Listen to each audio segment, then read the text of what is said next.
Happy Wednesday. Today's topic: hard work, car dealerships, and knowing your product. That's a good sound.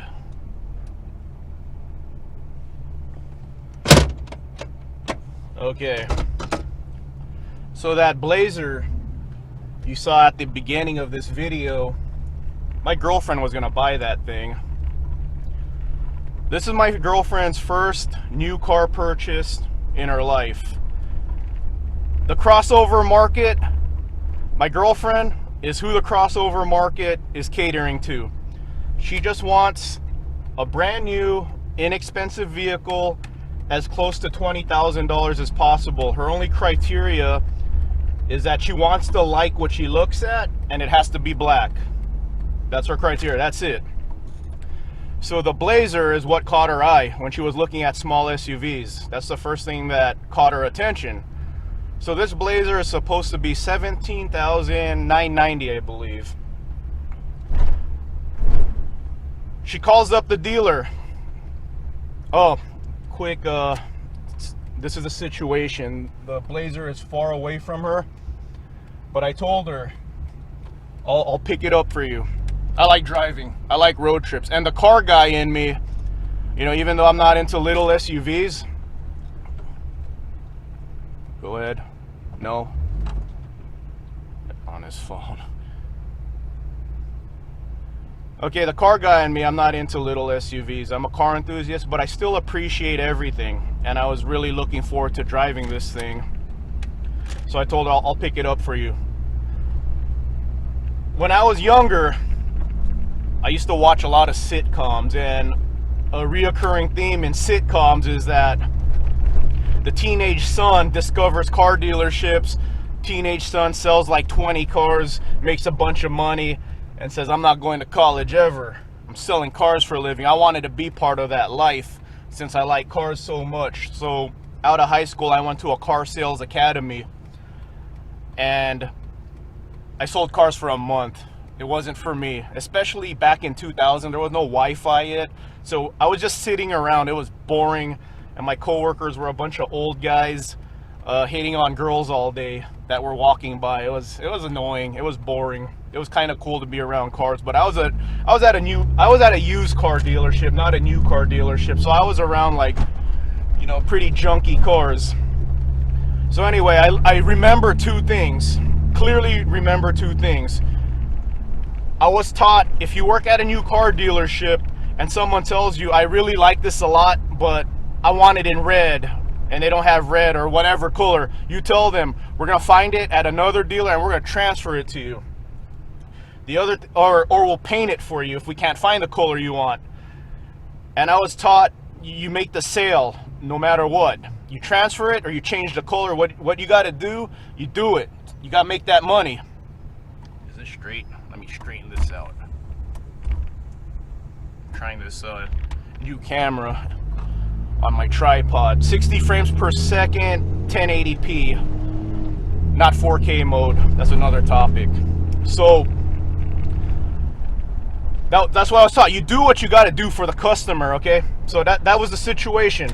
So I told her, I'll pick it up for you. Like,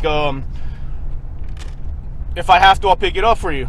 Okay, so my girlfriend, she has an 800 credit score, and she could pay for this thing straight up cash, but she wants to finance it and, you know, bump her credit score even higher than the 800 that she already has. I think 900 is the max. So she calls the dealer, and no one wants to work with her. She's playing phone tag with these guys. Finally, someone gets a hold of her. I believe she emailed Auto Trader first, but then she tried to call. But the person on Auto Trader, the sales associate looking at that stuff, props to her for actually trying to make the sale, but she directed her to a salesperson. So she says her situation: I could put 10 grand down, but I'm gonna finance it, but my boyfriend's gonna pick it up. And then they say, oh, we can't do that, you know, something about privacy. So then she asks them, do you guys deliver? And they say, yeah, we could deliver 700, but we don't got any drivers right now. So, okay, you don't got no drivers right now. You don't got anyone willing to deliver it. Why even tell her you do that, okay? So then she starts giving up.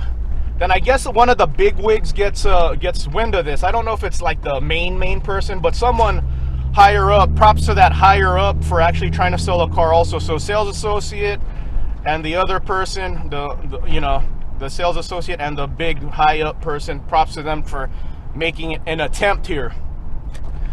But okay, so we finally get the ball rolling, and the salesperson tells her, you know what, yeah, you can't have your boyfriend pick it up. We can't finance it over the phone or send paperwork. I don't know why. I was told you could do all that. So I tell her this, okay, I know you want to finance, but you got the cash. This is a good price, $17,990 out the door. This is gonna be like a tick under 20 out the door at this price with the taxes and the fees. So I'm talking to the sales lady, and I said, okay, listen, how about I just straight up go there with the cash, we buy it straight up, and I'll just transfer it to her name when I get the pink slip. And then here's where it gets horrible. She's like, oh yeah, okay. And then she tells us, okay, the MSRP is 23, we'll knock out $1,000 off the price. I say, hey, listen, it's $17,990 on Auto Trader. And she's, oh really? I didn't know that. Send me the link to Auto Trader. So I send her the links to Auto Trader. And then she tells me, oh, that $17,990 price, it's only if you had previously leased a Chevy in your life. And I'm like, wow, these people are giving me the runaround. So I told my girlfriend, give this person a call, talk to her, see if we could get it for the $17,990. So my girlfriend calls me back. She said, out the door, they want 25 grand for it.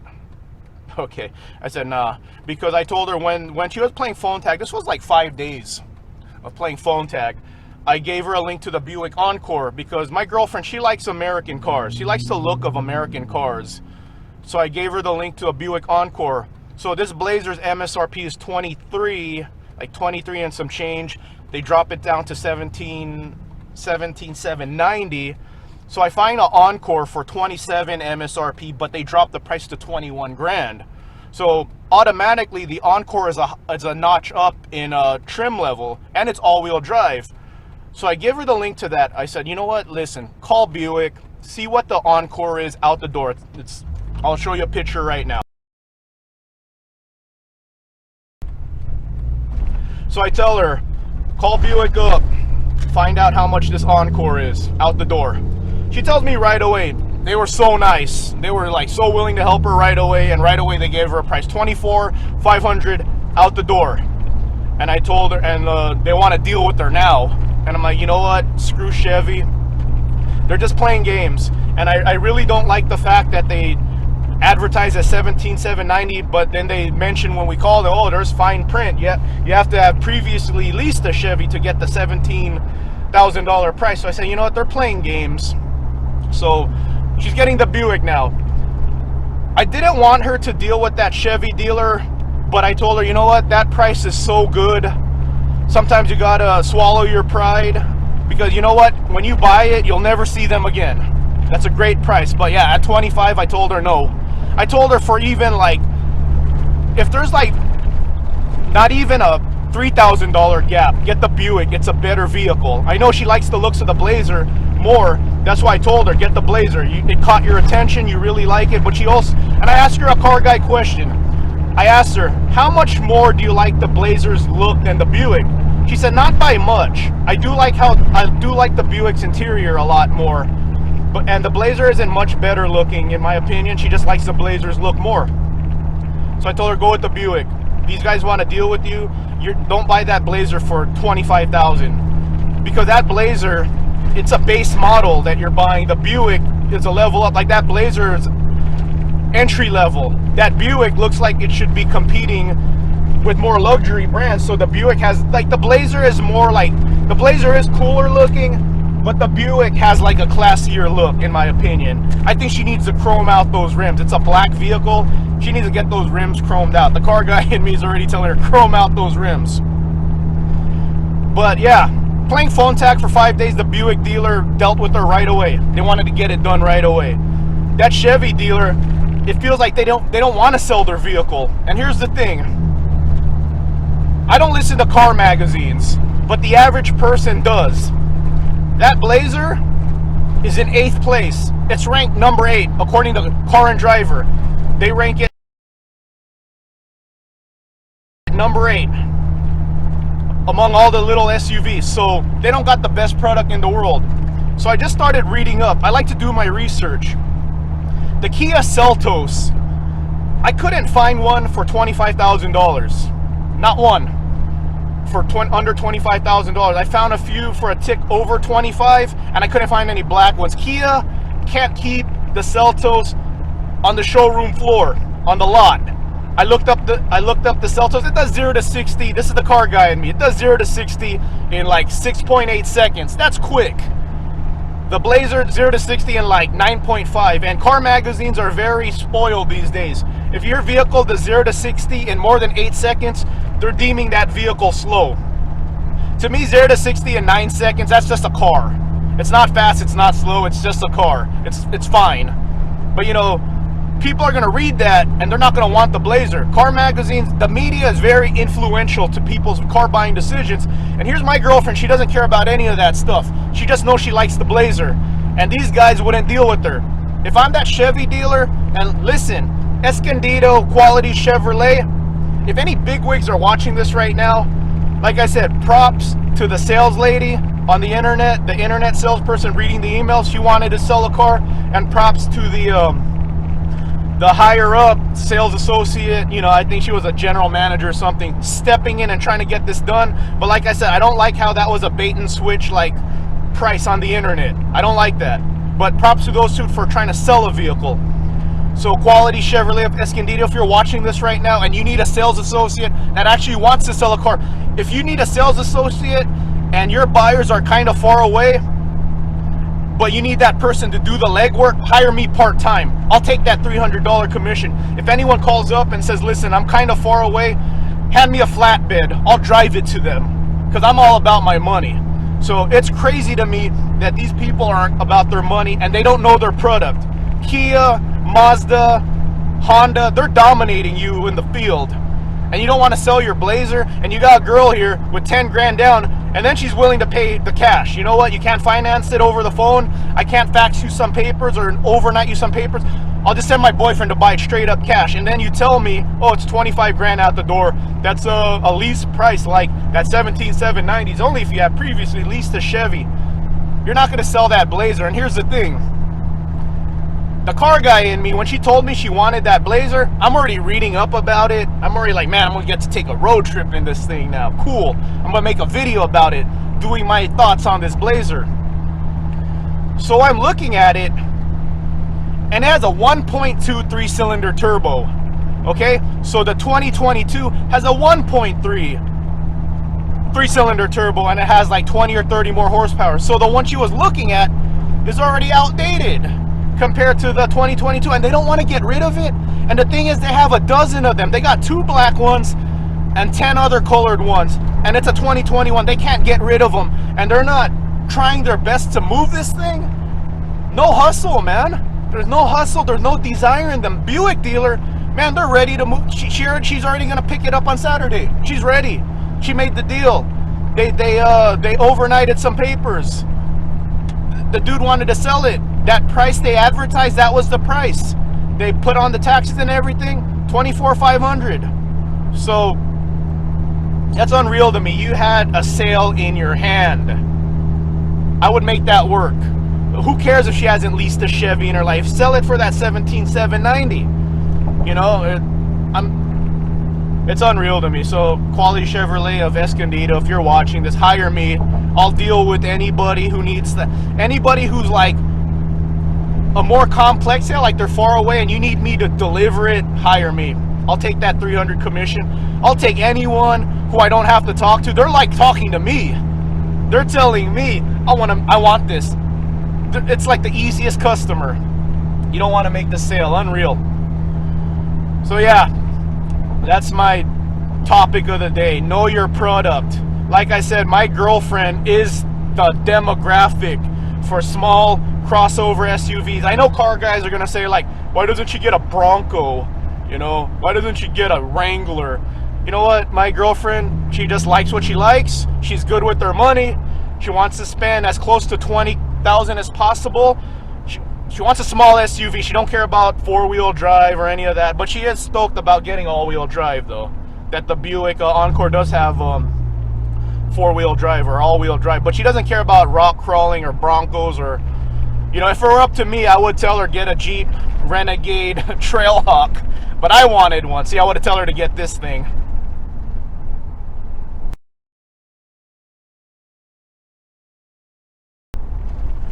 So yeah, so like I said, my girlfriend, she's the perfect demographic. That's the demographic the small crossover SUV is looking at. Just someone who wants a small SUV that's car-like, that rides good, that has enough space, that's affordable. Because, you know, she's not going to spend, she's not going to get a brand new Porsche. She doesn't care about that sort of thing. So here, they just lost the sale for a vehicle that's rated lower than most competitors.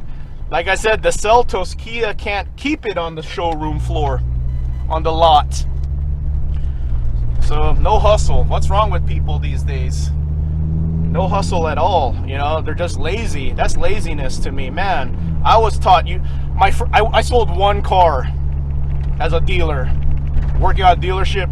I remember, and we had like horrible cars. We were a junky lot. I remember I was talking to this couple. This dude just joined the Navy, and I got them in the dealer. I actually got them on our lot. My manager saw, man, because I was a kid, man. I was straight out of high school. He took over right away. He's like, John, go move some cars. Let me take care of this. I didn't even think I was gonna get money, but he made the deal and say, hey, John, I no called, no showed. I didn't want to work there anymore. He actually contacted me. Hey, John, come pick up your check, man. You sold a car. I didn't even think I was gonna get money. Because like I said, my boss like took over the only sale I ever did. He really wanted that sale. I'll do another story about that someday. This video is already almost 20 minutes long, but it's a pretty funny story. But yeah, he took my sale, but he still gave me the commission. But he really wanted to make that sale, man. And that's what I was under the impression on. You do what you do. You do what you got to do. Van life. You got to do what you got to do to make the sale. It's all about the money. It's all about that commission money. So just the fact that my girlfriend was playing with Quality Chevrolet for 5 days of phone tag, I was like, what's wrong with these guys? It was shocking to me. So yeah, know your product, hustle, don't be lazy.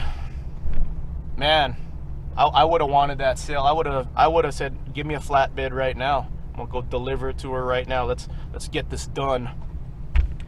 All right, so I'm looking forward to oh, and one thing, the car guy in me was really geeking out, and I was like, 1.2 3-cylinder turbo. I was really looking forward, because on the way to getting it to her, I would have to cross a mountain.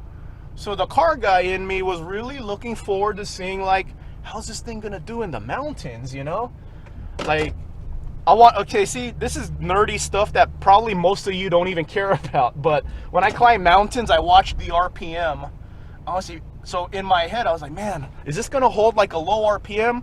Is it gonna boost? Because I have an A-Barth, a turbo A-Barth, and it holds top gear, and going up a mountain grade, it's on top gear, and it's just boosting to stay at a low RPM. So I was really looking forward to seeing what a 1.2 3-cylinder turbo was gonna do up the mountain, man. I had all my videos planned.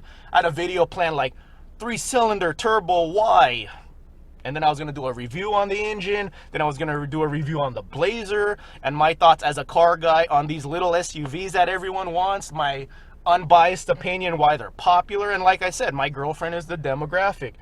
Something spacious, comfortable, you know, spacious enough, something comfortable, and something cheap, and something she likes to look at. And they didn't want to make the sale. All right, everyone. Bonus footage right now, if you got to the end of this. If you made it to the end of the video, you're probably a regular on my channel. And you know I got a new camera recently, a better camera than the one I've been using. 4K camera. In 4K mode, it's 30 frames per second. Right now it's in 1080p, 60 frames per second, and I think it looks better like this. So I think I'm gonna roll in this resolution. If you made it to the end of this video, and you clicked because of the subject topic, I'm opposite of my girlfriend. I'm a car enthusiast. This is my lifted 40 Econoline, and I'm all about the big engine, 6.8 liter V10. Yeah, the Blazer she was looking at was a 1.2 liter 3-cylinder. I'm opposite of that. The lift kit in better detail. So there it is, my van being filmed for the first time with this camera.